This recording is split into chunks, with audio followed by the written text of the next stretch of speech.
प्यारे विद्यार्थियों, आप सभी को मेरा नमस्कार। मैं डॉक्टर नेमीचंद कुमावत, सहायक आचार्य हिंदी विषय, राजकीय महाविद्यालय की आपकी इस बीए प्रथम वर्ष विषय हिंदी साहित्य के आज की इस प्रथम प्रश्न पत्र में मैं आपके समक्ष लेकर के आया हूँ नामदेव जी के पद। पिछली जो ऑनलाइन कक्षाएं हुई थी उनमें हमने आपकी जो प्राचीन काव्य सरिता यानी प्राचीन काव्य जो पाठ्य पुस्तक है जिसमें 12 कवियों की कविताएं यानी उनके पद दोहे आदि संकलित हैं, जिनमें हमने डोला मारूरा दुआ पर 40-50 दोहों का हमने अध्ययन किया और डोला मारूरा दुआ पर एक मैंने मॉडल आंसर भी आपको पढ़ाया है। उसके बाद हमने दूसरा अध्याय कबीरदास जी पे पढ़ा है, जिनमें कबीर जी के 10 पद और 25 दोहों की विषय वस्तु पर उनके भाव पर हमने व्याख्याएं की, उनको विस्तार से पढ़ा और कबीर की दार्शनिक विचारधारा पर हमने एक मॉडल आंसर भी पिछले ऑनलाइन कक्षाओं में पढ़ा है। साथ ही आपके काव्य शास्त्र पर जो 10 अंकों के जो एक प्रश्न आता है उनमें छंद रस आपके नहीं है, छंद अलंकार जो 16 अलंकार आपके पाठ्यक्रम में हैं, शब्द शक्ति, काव्य गुण, काव्य रीतियाँ आदि पर हमने 8-9 ऑनलाइन कक्षाएं लेकर के उनका अध्ययन किया। और नामदेव जी के ऊपर ये जो तीसरा अध्याय आपका है, जिसमें पिछली 2 ऑनलाइन कक्षाओं में मैंने उनके 4 पदों की विस्तार से व्याख्याएं आपको पढ़ाई हैं, उनका भाव विस्तार किया और उनकी विषय वस्तु जो उन्होंने ईश्वर के नाम स्मरण पर प्रमुख बल दिया उनको हमने पढ़ा। और आज की इस ऑनलाइन कक्षा में उनके शेष रहे 2 पदों पर हम चर्चा करने जा रहे हैं। तो आइए हम पढ़ते हैं। हम बात करने जा रहे हैं नामदेव जी के इस 5वें पद पर। कपट में न मिले गोविंद, गुण सागर गोपाल, यानी छल कपट करने वाले मनुष्य को कभी परमात्मा प्राप्त नहीं हो सकते।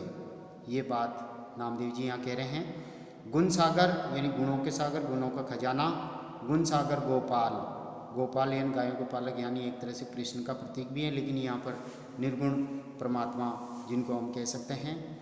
और विट्ठल जी के ये एक तरह से शिष्य रहे हैं, तो सगुणोपासना का प्रभाव भी इनके ऊपर है, तो ये गोपाल कृष्ण का प्रतीक बन के यहाँ पर परमात्मा का प्रतीक ही हैं। तो छल कपट करने वाले मनुष्य को कभी गुणों के आधार, गुणों के सागर परमात्मा के दर्शन नहीं हो सकते, उनकी भक्ति नहीं मिल सकती। गोपी चंदन तिलक बनावे, यानी गोपी का चंदन, गोपी चंदन से तिलक लगाना और कंठ में मालाएं धारण करना, यानी बाहरी दिखावा करना, आडंबर करने से भी गुणों के सागर परमात्मा प्राप्त नहीं हो सकते, उनकी भक्ति प्राप्त नहीं हो सकती। यानी ढोंगी लोग जो होते हैं, दिखावा करने वाले, उनको ईश्वर प्राप्त नहीं हो सकते। मन प्रतीति नहीं रहे, अर्थात खुद को अपने मन पे तो विश्वास नहीं है, खुद की भक्ति पर, यानी मुझे ईश्वर दर्शन देंगे या ईश्वर की प्राप्ति हो जाएगी। यदि खुद पर ही विश्वास नहीं है तो वो दूसरों को कैसे विश्वास में लेके उनको ईश्वर का रास्ता दिखाते हैं, स्वर्ग लोग जाने का मार्ग दिखाते हैं। मन प्रतीति नहीं रे प्राणी औरन को समझाई, अर्थात तुम दूसरों को प्रवचन देने चले हो, दूसरों को भाषण देते हो, तुम्हारी कथनी और करनी में ही अंतर है, तो तुम दूसरों को क्या ज्ञान दोगे जब तुम्हें परमात्मा की प्राप्ति का मार्ग ही पता नहीं, उनका ज्ञान ही नहीं है, उनके रहस्य को तुम नहीं जानते, ईश्वर की भक्ति के रहस्य को, तो तुझे परमात्मा के दर्शन तुझे खुद को नहीं होंगे, तो तू दूसरों को भक्ति के मार्ग पर कैसे बढ़ा रहे हो। ये विरोधाभास। लोकन को बैंकुट पढ़ावे, यानी लोगों को तो तुम बैंकुट धाम जाना, स्वर्ग में जाने के लिए समझाते हो, प्रवचन देते हो, आपन जमपुरी जाए और खुद यमराज के दरबार में जाते हो, तो ये विपरीत कार्य हो गया। अर्थात तुम यदि छल कपट करते रहोगे, दिखावा करते रहोगे, ढोंगी बने रहोगे, तो परमात्मा तुम्हें वैसे ही प्राप्त नहीं होंगे और दूसरों को भी परमात्मा तुम्हारे प्रवचन से प्राप्त नहीं होने वाले हैं। जब तक छल कपट का व्यवहार तुम नहीं त्यागोगे, तब तक तुम यमराज के दरबार में ही पहुंचोगे, और यमराज के दरबार से मुक्ति चाहिए तो छल कपट को छोड़ना होगा, ईश्वर से लो लगानी होगी, ईश्वर की भक्ति करनी होगी, तभी परमात्मा के साक्षात्कार हो पाएगा, परमात्मा के दर्शन हो पाएंगे। जानी बूझी विष खाई रे, अर्थात हे लोगों, हे ढोंगियों, हे महात्माओं, तुम जानबूझ के जहर खाते हो, अर्थात अपने जीवन को तो बर्बाद कर रहे हो, तुम्हारी आयु ऐसे ही घटती जाएगी और एक दिन तुम्हारा अंत हो जाएगा और तुम्हें यमराज के दरबार में जाना पड़ेगा। अंधा अंधा हाथी, ये तो वैसी ही बात हो गई जिस तरह से एक अंधा व्यक्ति जो दूसरे अंधे को मार्ग दिखा रहा, रास्ता दिखा रहा, उसका हाथ पकड़ के ले चल तेरे को रास्ता पार करवा दूँ। अर्थात हे ढोंगियों, हे पाखंडी महात्माओं, तुम्हारे में इतना ज्ञान नहीं है कि तुम दूसरों को स्वर्ग लोक पहुंचाने का रास्ता दिखा सकते हो, क्योंकि स्वयं को स्वर्ग में जाने का रास्ता ही पता नहीं। तो ये तो अंधे व्यक्ति द्वारा अंधे को रास्ता दिखाने के समान है। देखती कुएं पड़े, और अंधा व्यक्ति अंधे को रास्ता दिखा रहा है, मार्ग पे ले जा रहा है, और दोनों ही देखते देखते आंखों के सामने ही कुएं में गिर पड़ते हैं। अंधो अंधा साथी, दोनों एक दूसरे के साथी बन जाते हैं और दोनों ही नरक लोक में जाते हैं। दोनों को ईश्वर की छल कपट के माध्यम से, यानी जब तक उनके हृदय में छल कपट भरा हुआ तब तक वो ईश्वर उनके नज़दीक नहीं आ सकता। जोग जग जप तप तीरथ व्रत मन रासे इन पास। अर्थात हे ढोंगियों, हे पाखंडियों, तुम योगी बनते हो और यज्ञ करते हो, जाप करते हो, तपस्या तीर्थ आदि में तुम्हारे अपने मन को बसाए रखते हो। मन को इन्हीं में तुमने बसा रखा है, कर्म कांडों में, क्रियाकांडों में, क्रियाकर्मों में ही तुमने अपने मन को बसा रखा है। ईश्वर की भक्ति तुमने की नहीं तो ईश्वर तुम्हें कैसे प्राप्त होंगे? और मन में तुम्हारे छल कपट भरा हुआ है। ज्ञान ध्यान तजी दया दीनता, अर्थात तुम इन सब चीज़ों को त्याग करके, यानी ज्ञान को छोड़ दिया, ध्यान को छोड़ दिया, दया दीनता इन सबको तुम छोड़ करके ईश्वर के नाम के प्रति भी तुम उदास हो गए तो तुम्हें ईश्वर कैसे प्राप्त होंगे? क्योंकि तुम्हारे हृदय में छल कपट भरा हुआ है। ईश्वर के नाम से तुम, भक्ति से तुम विरक्त बने हो। भजी भगवंत, नामदेव जी कहते हैं कि इस छल कपटपूर्ण व्यवहार को तू छोड़ दे, त्याग दे, दिखावे से दूर हो जा और भगवंत भजन भजी। और हे प्राणी, तू भगवान के भजन कर ले, भगवान की भक्ति कर ले, छाड़े अनेरी आस और अन्य सांसारिक आशाओं को तू त्याग दे, छोड़ दे, तभी तेरा उद्धार हो सकता है, तभी तेरा कल्याण हो सकता है। वर्णा बरन शुभाशुभ भजी करी कौन वयु निज दास। अर्थात तुम वर्णा बरन यानी वर्ण व्यवस्था में तुम विश्वास करते हो, शुभाशुभ शुभ और अशुभ पर तुम चिंतन करते हो। इन सब को छोड़ दे, इन सब का त्याग कर दे, जाति पाति के बंधनों से तू दूर हो जा, छल कपट के व्यवहार से तू दूर हो जा और ईश्वर के भजन में अपने मन को लगा। कौन भयो निज दास, अर्थात स्वयं का कोई दास नहीं हो सकता। इन भेदभावों से तुम ईश्वर से और दूर होते जाओगे। कोमल विमल संत जन सूरा करेजु हरि की आस, अर्थात तुम पवित्र मन से, विमल यानी पवित्र मन से, जो श्रेष्ठ जन होते हैं, जो संत जन होते हैं, वो जन सूरा अर्थात वो ईश्वर की भक्ति में सूरवीर होते हैं। एक ही लक्ष्य, एक ही निशाना होता है, ईश्वर की भक्ति करना। वो छल कपट और बाहरी दिखावे से बहुत दूर हो जाते हैं। जो हरि की आस, और फिर ईश्वर की प्राप्ति की आशा में वो लीन होते हैं, भक्ति में लीन होते हैं। नित्य तुम कृपा करो हे केशव, नामदेव जी यहाँ कह रहे हैं कि हे प्रभु, आप सदा छल कपट से रहित व्यवहार वाले तुम्हारे भक्तों पर तुम सदैव कृपा करते रहना, अपनी दया करते रहना। प्रणमत नामदेव दास, ये प्रभु ये प्रार्थना करता है, आप भक्तों पर अपनी दया दृष्टि बनाए रखना, मेरे ऊपर दया करना, और आपके जो नाम का स्मरण करता है उन सभी का आप उद्धार करते रहना। इस पद में नामदेव जी ने छल कपटपूर्ण व्यवहार को त्यागने का उपदेश दिया है और जाति पाति के बंधन, शुभ अशुभ ग्रह नक्षत्र जो हम देखते हैं उन पर भी प्रहार किया है। और मनुष्य को यदि ईश्वर की भक्ति प्राप्त करनी है तो छल कपट पूर्ण व्यवहार को त्यागना होगा, और जो दिखावा है उस दिखावे को त्यागना होगा, और पवित्र मन से हृदय में ईश्वर की आशा बना करके ईश्वर की भक्ति करनी होगी। ऐसी बात नामदेव जी कहते हैं। अगले छठे पद की ओर हम आगे बढ़ते हैं। हरि बिन कौन सहाय करेगो, ये संतवाणी है। और मनुष्य इस संसार में आकर के माया मोह में उलझ करके माया के प्रति आकर्षित होकर के बुरे कर्मों में लीन हो जाता है और ईश्वर से वो विमुख हो जाता है। तो उसको, उस प्राणी को यहाँ पर नामदेव जी समझा रहे हैं कि ईश्वर के बिना तेरी सहायता कौन करेगा, केवल एकमात्र सहायक तेरा ईश्वर है। ये धन संपदा और पारिवारिक लोग तेरे कहीं काम नहीं आने वाले हैं। ऐसो जो ऐसो अवसर बिसरेगो, यानी नामदेव जी यहाँ कह रहा है कि ये मनुष्य जीवन तुझे प्राप्त हुआ है, ईश्वर की भक्ति करने का अवसर तुझे मिला है, और यदि इसको तुमने बिसार दिया यानी भुला दिया गंवा दिया तो मरकट को अवतार धरेगो, मरकट यानी बंदर, अवतार यानी अवतार, धरेगो यानी धारण करेगा, यानी मनुष्य को फिर 84 लाख योनियों में जन्म लेना पड़ता है, जिसमें एक बंदर की योनि भी है।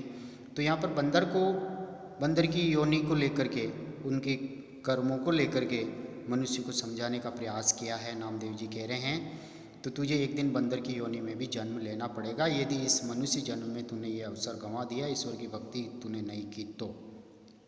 कर्म डोरी बाजीगर की बसी, यानी कहने का तात्पर्य तेरे कर्मों की जो डोरी है, जिस रस्सी से तेरे गले में रस्सी डाल के, जंजीर डाल के तुझे बांधा जाएगा, क्योंकि बंदर की योनि में जन्म लेना पड़ेगा, तो उस मदारी के, उस बाजीगर के, जादूगर के वश में होकर के तुझे कर्म करने पड़ेंगे। अभी तो तू स्वच्छंद है, अभी तो माया मोह के वशीभूत है, और इस माया मोह को त्यागना और मन को वश में करना अभी तेरे हाथ में है, और ईश्वर की भक्ति करके तू इस जीवन को, आए हुए इस अवसर का तुम फायदा उठा सकते हो।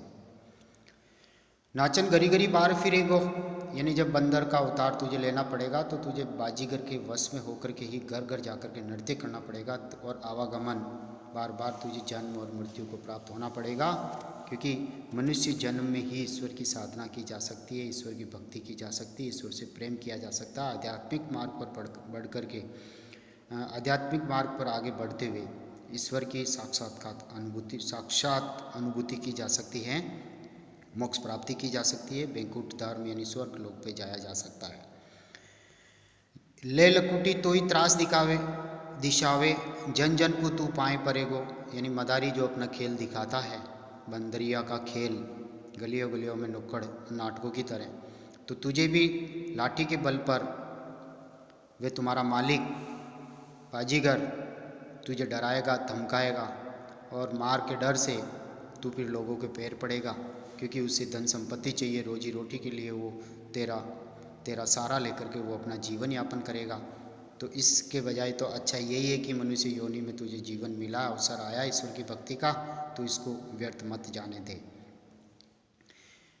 यहाँ उदाहरण देकर के नामदेव जी और समझा रहे, जो हमाल सिरी बोझ बहत है, हमाल यानी जो वजन ढोने वाले जो लोग होते हैं, जैसे रेलवे स्टेशन वगैरह पे, तो देखिए हमाल व्यक्ति जैसे गाड़ियों से माल उतारते हैं, बोरियां उतारते हैं, तो वो उस लोभ में आते हैं कि मुझे ज़्यादा मजदूरी मिलेगी तो मैं 1 बोरी की जगह 2 बोरी उठा लूँ, तो इसी लालच में वो मर जाएगा। तो लालच के संगी लागी मरेगो, यानी मजदूरी के लोभ लालच में उलझ करके वह हमाल व मजदूर मर जाएगा। जो क्रिलाल चक्री को फेरे, यानी क्रिलाल कला कुंभकार जो होता है, जिस चाक पर वो बर्तन बनाता है, मिट्टी को नए रूप आकार देता है और तरह तरह के आकार वाले बर्तनों वो बनाता है, ऐसे तू कई बार फिरेगो।